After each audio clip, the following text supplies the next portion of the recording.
The ward panel, unfortunately, Charlie Ewick is being promoted out of the borough because he's the sergeant. Yeah, he's the sergeant. He's only been there for a year. I know, it's a pain in the arse. I think that's a big problem actually, is changing personnel because Inspector Mushtak, he's only been there a few months, and if he does really well, he'll probably get promoted. And rather than rewarding people for doing a really good job and recognising that good job and staying in that job, because local knowledge is so important, both for people who work on the estate and with the police, where we just see such a change on the ward panel, on the safe neighbourhood team. Nobody stays in the unit, if that. We've finally got an active ward panel, and there's quite an active group of residents, and it seems the response time has improved. I mean, 2 people have been burgled, someone on Nickel Street and someone on Shamrock Street, and they both got an instantaneous response. I haven't seen police in those names for 12 years, so that's got to be an improvement. I mean, one of the things that's been raised for us is the issue of drug dealing over on the estate. Is that something that you recognise? That's blatant. That's just unreal. I cannot tell you how many calls I have made standing in my lounge describing drug deals in broad daylight on the street in full view. And what response have you had? The usual response is, can you describe the people? Yes. Can you give us a license plate for the car? Yes. What can you see? Okay. We will send somebody round. They should be there in 15 minutes.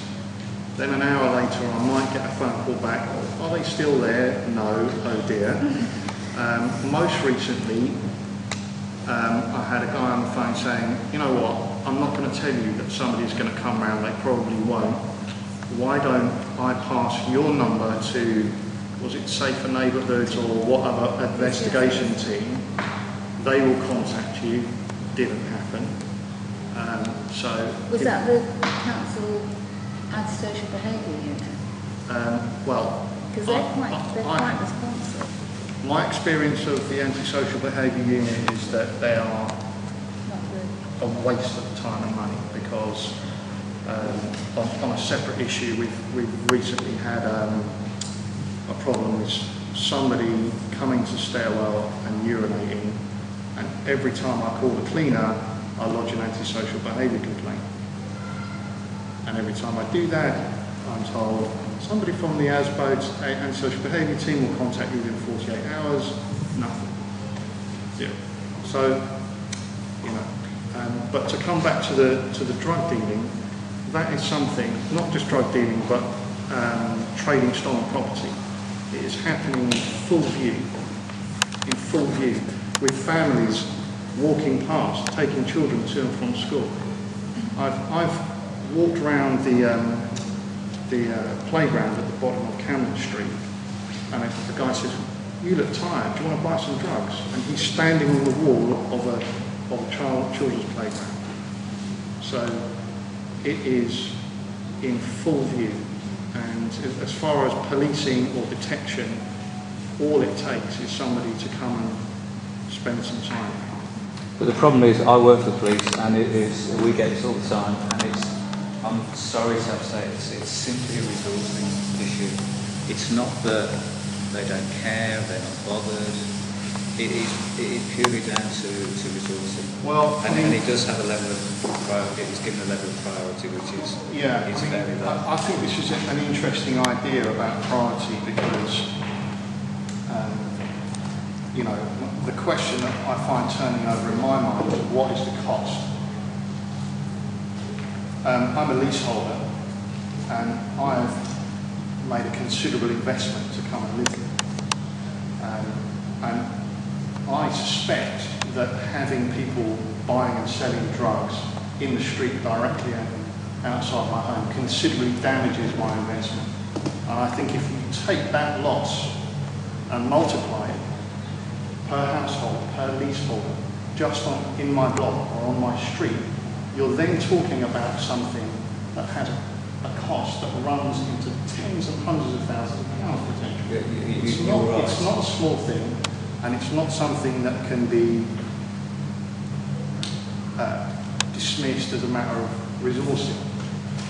There is, I mean, recently we've just been told nationally that there's going to be 25% cut in policing. And so the solution has to be something else. So there's got to be a caretaker in this state.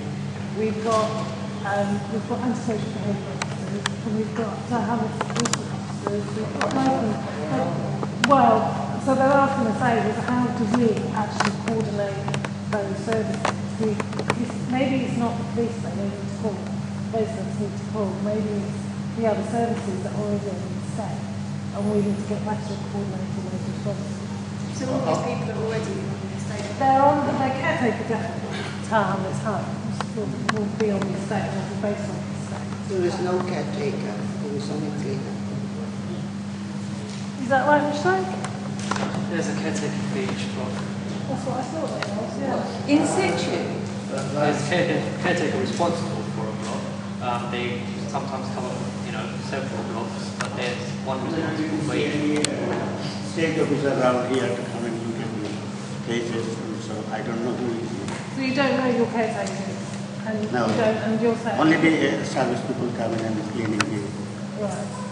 stage and the stairs. You can't be suggesting that a caretaker will sort out the drug No, dealers. no, but there's something about having a number of different response services that we have within the council, and it's about how we coordinate that more effectively.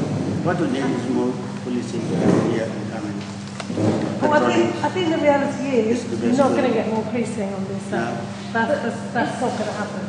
Resources are all about priorities. You've got limited resources, that's how you spend them, so what's the priority? And the whole point of the water panels is that the local safe and neighbourhood team activity is directed at residents' priorities. Yeah, but And I think it would be person safety and drug dealing. the safe neighbourhood teams are not about first response, they are about advice and presence in the community, they're not immediate response officers. So, whilst I appreciate yours is a philosophical notion, which I agree with. It's not but philosophical at all, it's actually... But in practice, in practice, it is, as you say, it's not going to happen. I would like it to happen as well, but it's not going to happen, I'm afraid. But the thing you just said about the safe neighbourhood team, we have a safe neighbourhood team who's set a priority. 6 priorities they have. Normally, 3 for each ward, but you have a team for each ward. But they're a ward, so the boundaries say in one area in this area. But their priority should be around the issues. So it is about the drugs, and that should be about controlling those areas and making sure you might not get a response, but if you've got more presence or you've got a different way to respond to that or to deal with that problem, I don't think you're ever going to get free it does. I think what we're looking at is probably discussing drug as a cluster. It's not an issue that some police officers come in and catch criminals in the act. The kind of problem that this area faces is more such that there are drugs then where people or drug users tend to congregate in. Now what we need to do is identify those places, and your officers don't necessarily need to go on the radio, but the officers as part of the S&T, be there to gather information, empower people to look out for people, maybe keep an eye on what's happening. So when there is a wider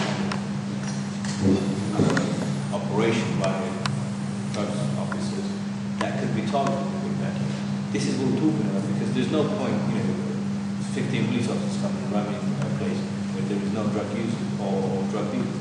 This is where we need to be able to get involved in. This is where I think this kind of board could help. Because what we're looking for is we don't know where this information is going to be kept, who's going to be able to keep it. What information? There are places where drug users congregate. There are cars that are used for drug trafficking or whatever. We need to be able to feel empowered to keep those information, use your S&T officers, and share that information with them. But the residents have that information because they witnessed it themselves.